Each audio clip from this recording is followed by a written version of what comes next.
500 companies. So we're known as a center for attracting big business, and it has to do with a few things. The climate or the benefits of establishing your business here, but also our workforce. We are known as having a very productive, capable workforce, and we don't want to lose businesses. We don't want, looking at Detroit and what's happened there, we don't want that to happen here. Absolutely not. And it's not manufacturing here, it's knowledge jobs.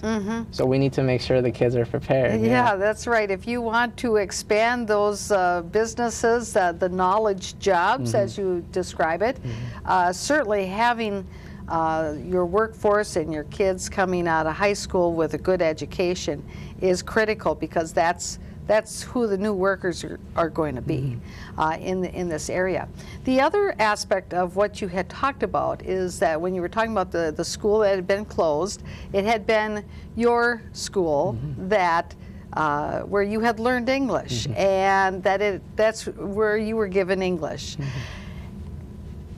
If you could, share with our viewers some of the challenges when you're new to this country, you've got a different language, no matter what it is, and then you are in school and you're trying to learn English as a second language.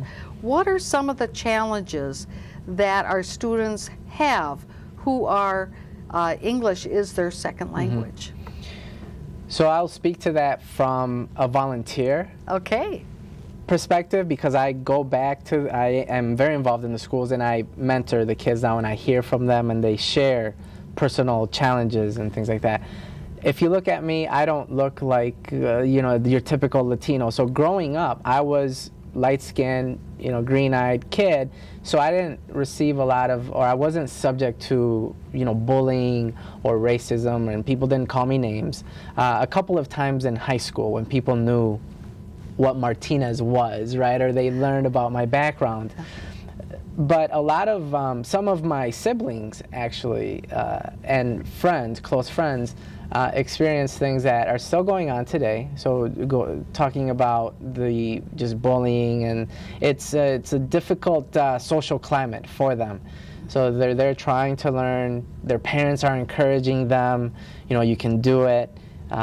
Make sure you get to school on time, do a good job, pay attention, and then there are all these other distractions. I think the school districts are trying to wrestle with this topic of bullying today, and just making sure that the school environment is conducive to learning, and that all of these side distractions are minimized. So those are some of the things I can think about, even though I didn't experience them a lot, just given the physical characteristics that I was given, I guess. But I see it. The kids share with me that it's difficult for them, and then what that does is, again, it makes them feel like society is against me. It's their peers, it's not parents and decision makers, but their peers are, they're like the spokespeople, or the immigrant kids think, okay, this is what the greater community thinks of me. I understand these are just kids, and my parents tell me don't listen to them, these are just kids, but as an immigrant, you think, okay, well, everybody's against me, they're giving me a hard time, they don't want me to succeed, they don't want me to be part of the team, things like that. And I think kids too, because they're kids, they internalize it, and it is about them. I mean, that's the way they see it. If something bad happens in the family, well, maybe it was their fault. Or that somebody is making fun of them, well, what's wrong with me? And because you look, I think kids just naturally kind of look at, oh, it must be something with me, not thinking that it's really something with them. And I think that's part of the maturing and realizing that, it really isn't all about you. It's it's actually somebody else has got their own issue, and let them have their own issue, and it really doesn't have anything to do with you. But kids don't necessarily see it that way unless they have maybe mentors and people that they can look up to who can help lead them through those murky waters and realize that, you know, those other guys, they are just kids and, you know, they're bullies and don't pay them any mind. But it's easier to say that than actually do it. Yeah, we just need to make sure that there are people, whether it's the school administrators, the teachers, a mentor, parents. You would think the parents would deliver that message, exactly what you just said, but a lot of times that's not the support that the kids have at school. So then they make up their own assumptions of what this means. Yes. And I need to take it into my own hands, so then I will be a bully, and then I'll get in trouble. And, you know, so yeah, it's, and that's why I am involved in the schools as a volunteer, to make sure that the kids hear that message. And I think it is so very important for students to have mentors or other adult figures that they can look up to for an example. So I know that there's a lot of schools, not just in St. Paul, but in a lot of other schools where they have opportunities for adults within the community to be engaged with those students, to come in and volunteer to help with reading or to help with other kinds of homework or whatever it might be, as a way to help those students have another point of view, and to help, you know, with whatever their academic needs are. Yes, yes, and some examples that I can think of. I'll go back to the St. Paul School District because that's the one I'm most familiar with. They have a St. Paul Foundation where they pair you with a subject that you're passionate about. So if you're really good at science or math or biology or what have you, they'll pair you with a high school student or elementary school student that is looking for assistance in that subject. And then you also have programs like Junior Achievement that focus on entrepreneurship and teaching children about managing finances. And well, I said entrepreneurship and just business, to start getting them to think about those things. And those are programs that I've been a part of. 3M sponsors an event with an organization called Honoring Women Worldwide at Battle Creek Middle School, and I was a part of that program. And it's great to see business, nonprofits, the corporate, world getting involved, and then just seeing how the kids react to that. It's really amazing, and I think we need to keep doing more of that. I think Minnesota is doing a lot of good things. I think the message is getting out there. On my way here, I heard 2 stories about the achievement gap and education in the state and how we want to figure it out. Today we have a large achievement gaps, they call them, between the diverse student body and the white student body. But I think the message is out there. I think people are getting involved, and that's the other thing we talked about before we went on air, was we need to share more positive stories with the community. You know, NPR and all of the other channels talk about all the negative things. That's what gets a lot of the attention. But I know, and other people know, that there are really good things going on and success stories, and we just need to be better at telling those success stories.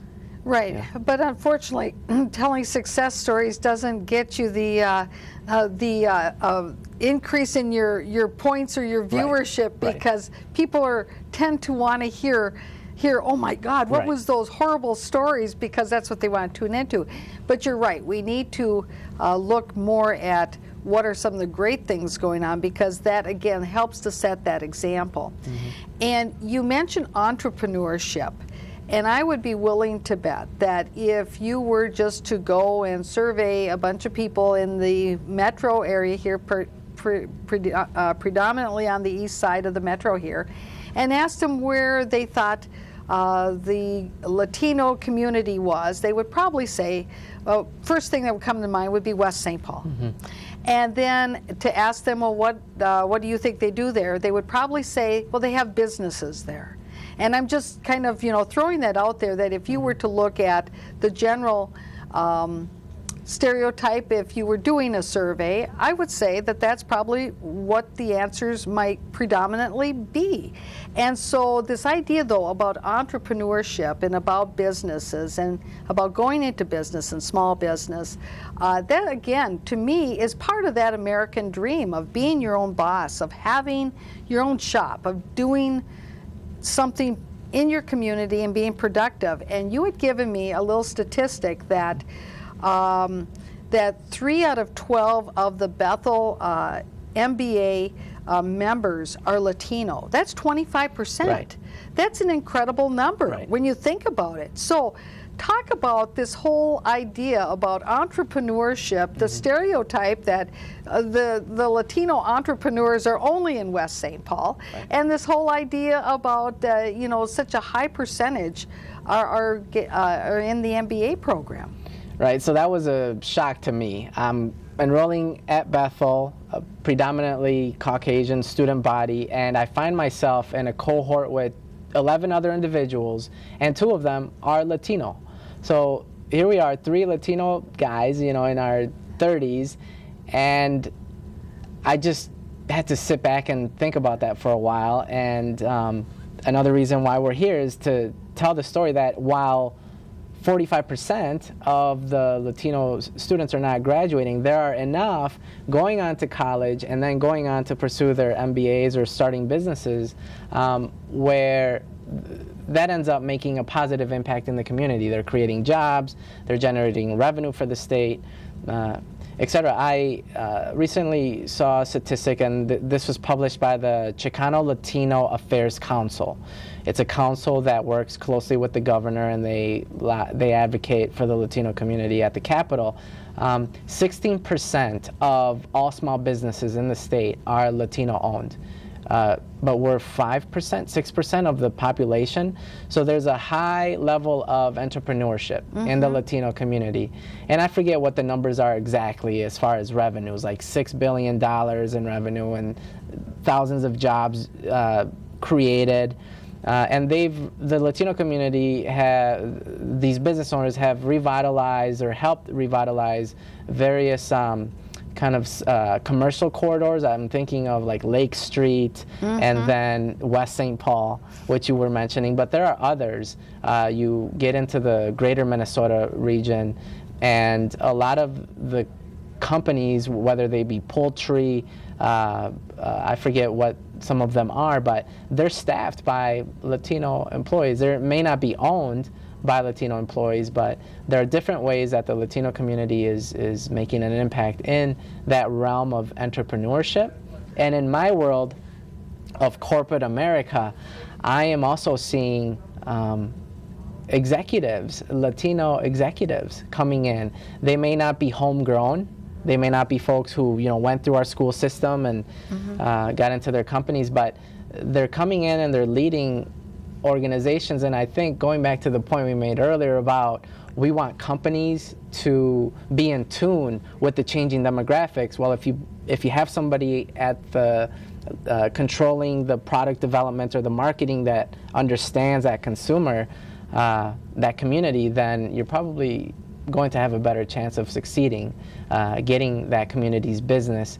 So I'm seeing a shift even within the corporate world here in Minnesota, which is really inspiring. I guess it's motivating for me. I'm getting my MBA. Maybe I'll be one of those decision makers one day, so we'll see. Yeah, and you did bring with you actually a book. I want to make sure that we have a chance to share that with our viewers before we forget here. And so go ahead and hold it up in front of you there. And this book is Latino Talent. Now this is, you had mentioned, is written by a friend of yours. And tell us a little bit about this book. So this book was given to me by a friend, Dr. Robert Rodriguez, and he completed his PhD studies a few years back, and he noticed the gap in corporate America, and the gap was management doesn't know how to recruit, retain, and develop Latino talent. So we're looking at the demographic changes. We don't have any Latino leaders. They all seem to be kind of down here, entry level or first level supervisory jobs. So I'm going to put together a book. I'm going to research all of the statistics and demographics, the Pew Center and the census. So he pulled all this great data and interviewed managers and leaders from various corporations and packaged it up into this book. And he's been here in the Twin Cities. He's actually talked to a roundtable of Latino employee networks. So I'm a member of this network, the 15, 20 Fortune 500 companies. They have affinity groups or diversity networks.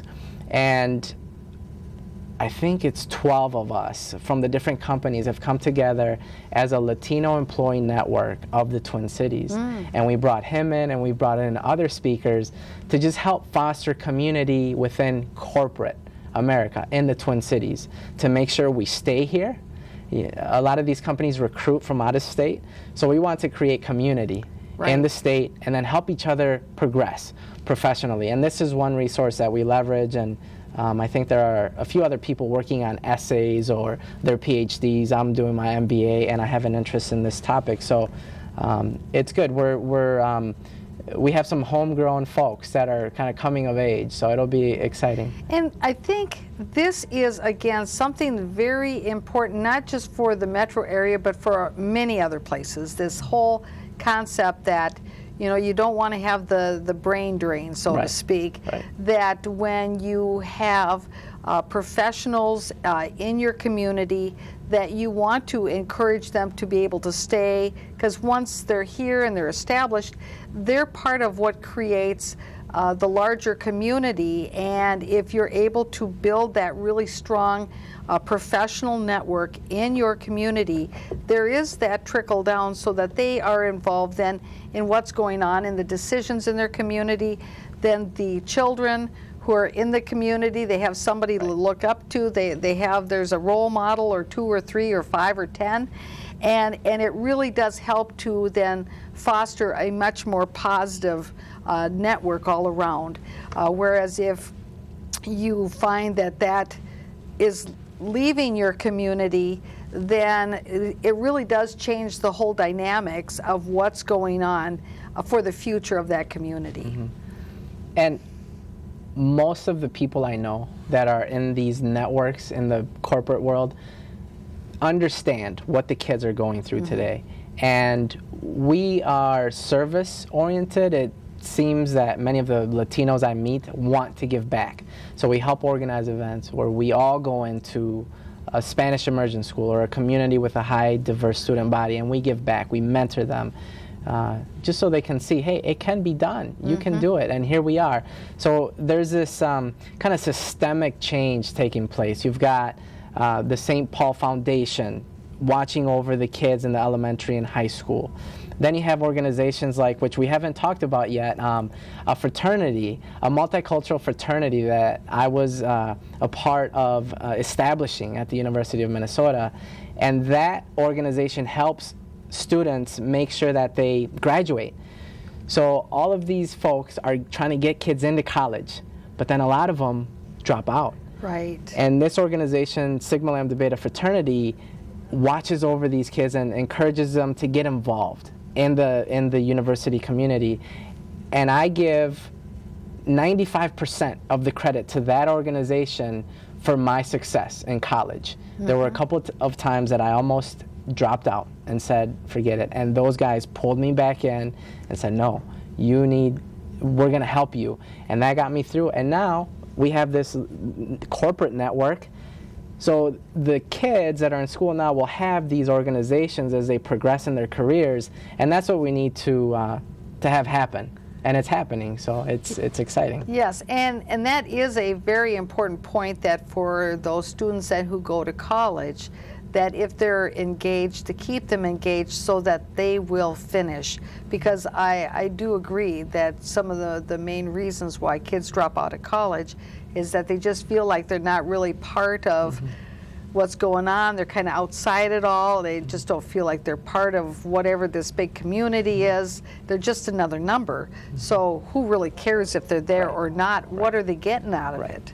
It's the same issues and the same struggles they had in high school. But is there anybody in the college that's going to help them, like the support structure that we're starting to see develop in the high schools and in the elementary schools? So, and I know there are folks working on those initiatives, but there's some work, I guess, to be done there. Yeah. Overall, I'm excited, and I just, this is a great opportunity for us to let people know about some of the things that are going on, so we can all make informed decisions when we go out and we vote or we talk with our friends. And again, going back to my perspective on the school district that I live in, how I was a critic before I actually stepped into it and really learned about the challenges and what was going on. Right, and yet, certainly don't sell yourself short, because on the other hand, you also brought the knowledge and the experience and your background with you so that you could ask also the right questions. And I think that that's also as important as maybe not necessarily making change, but to ask the good questions so that the discussion is being had, because sometimes it isn't about the change, it's about the discussion. Right. And so that people have that chance to either view what their unhappiness is about something, or what it is that they are happy about, and then to find out how can we then capitalize more on these positive things, or these things that aren't working out so right. Well, okay, is there a reason why we can't change them, or is there some other way we can tweak it, or maybe make a different public policy decision here somehow? And you never have that conversation if no one ever asks those questions.